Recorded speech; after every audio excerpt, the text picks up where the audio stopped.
Assalamualaikum warahmatullahi wabarakatuh. Udah dulu ya. Bismillahirrahmanirrahim. Rabbi yasir wala tu'assir, Rabbi tahmim bil khair. La haula wala quwwata illa billahil aliyil azim. Oke, hari ini saya lanjutkan materi ya. Di materi di video kali ini saya akan menjelaskan tentang perencanaan dan produksi produk teknologi transportasi dan logistik. Oke, silahkan disimak ya. Jadi intinya pada materi kali ini adalah tentang tahapan ketika kita mau membuat satu produk teknologi transportasi dan logistik. Oke, tahap yang pertama yang perlu kita lakukan adalah melakukan identifikasi masalah. Nah, identifikasi masalah itu tentang apa? Contoh ya, misalnya ada konsumen. Nah, konsumen beli 4 gelas jus buah ya, dengan gelas plastik dan akan dibawanya ke rumah. Bagaimana agar konsumen dapat membawa dengan nyaman dan jus buah dalam gelas tidak tumpah? Nah, kalau misalnya ya, beli jusnya itu hanya satu, itu kan tidak ada masalah, bawanya kan gampang. Nah, masalahnya itu muncul ketika dia belinya banyak. Nah, dia beli langsung 4 gelas jus nih. Nah, dia kan bingung cara bawanya jus buah tadi gimana. Soalnya kan yang dibawa kan banyak. Nah, itu namanya ada satu masalah. Nah, kemudian nanti setelah ada masalah tadi, kalian carikan solusinya. Nah, itu namanya identifikasi masalah. Nah, contoh yang kedua ini misalnya ada usaha catering. Nah, usaha catering tadi dia harus bawa 100 buah piring makan dan 100 pasang sendok garpu untuk pesta kebun atau pesta di lapangan rumput. Nah, pesta kebun di lapangan rumput tadi itu harus melewati medan yang terjal, misalnya nggak bisa mobil nggak bisa masuk, jalannya jelek. Nah, itu caranya membawa 100 piring dan 100 pasang sendok garpu itu gimana biar bawanya gampang. Nah, itu namanya identifikasi masalah. Contoh yang berikutnya nih, nah, ada seorang wirausahawan, ada seorang pembudidaya jamur tiram misalnya. Nah, ada orang punya budidaya jamur tiram. Nah, dia butuh alat bantu bawa yang memudahkan petani dalam membawa dan menyimpan hasil panen yang melindungi dari resiko kerusakan.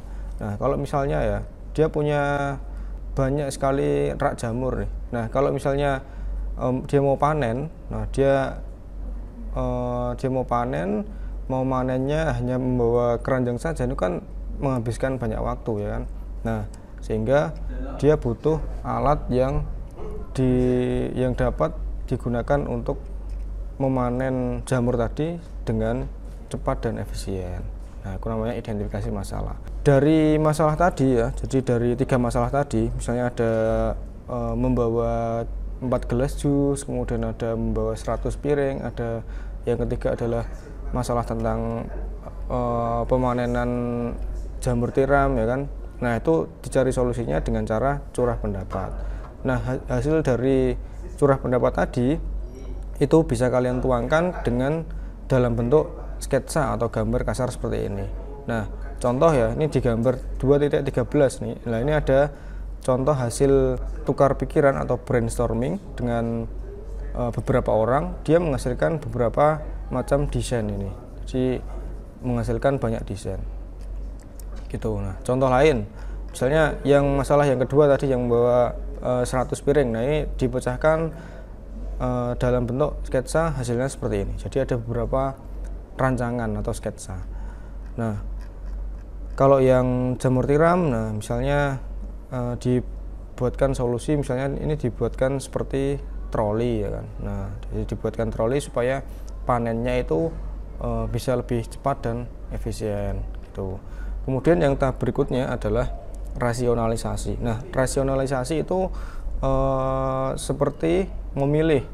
Jadi dari beberapa rancangan sketsa tadi, nah misalnya ini ya, nah ini kan ada beberapa rancangan sketsa. Nah, itu dipilih kira-kira produk yang paling memungkinkan untuk direalisasikan itu produk yang mana. Nah, jadi dipilih, ini kan ada banyak sketsa nih, ada banyak rencana. Nah, dipilih kira-kira yang paling memungkinkan untuk direalisasikan atau dibuat itu produk yang mana. Nah, gitu, itu namanya tahap rasionalisasi. Gitu. Kemudian rasionalisasi sudah ya, ini dipilih kira-kira produk yang mana yang akan direalisasikan atau dibuat. Kemudian yang tahap yang berikutnya adalah tahap apa ini? Sebentar. Nah, yang berikutnya adalah tahap prototyping. Tahap prototyping atau membuat studi model itu adalah ketika tahapan sudah mulai memasuki pembuatan produk. Jadi sudah dipilih kira-kira produk yang mana yang akan dieksekusi atau direalisasikan, kemudian selanjutnya masuk ke tahap prototyping, tahap pembuatan produknya tadi. Itu. Nah, dalam pembuatan produk tadi itu membutuhkan alat bantu. Nah, alat bantu yang dapat digunakan dalam pembuatan studi model atau prototyping adalah ini, mulai dari gunting, cutter, lem, selotip, dan bahan yang lainnya. Gitu. Nah, kemudian yang tahap yang terakhir adalah penentuan desain akhir. Nah, dalam tahap yang terakhir ini, yang kelima ini, itu ketika produknya sudah selesai, dibuat nih. Nah, kemudian dilakukan evaluasi, agar mendapatkan produk yang sempurna atau yang paling bagus. Nah, itu dievaluasi, ditentukan kira-kira atau diperbaiki kira-kira produk yang paling bagus itu seperti apa. Nah, itu namanya tahap penentuan desain akhir. Itu ya. Jadi di materi kali ini itu tentang perancangan produk teknologi transportasi dan logistik ya. Itu ada 5 tahapan, mulai dari tahap identifikasi masalah sampai tahap yang terakhir adalah tahap penentuan desain akhir. Semoga bisa dipahami. Demikian yang dapat saya sampaikan. Saya akhiri. Wassalamualaikum warahmatullahi wabarakatuh.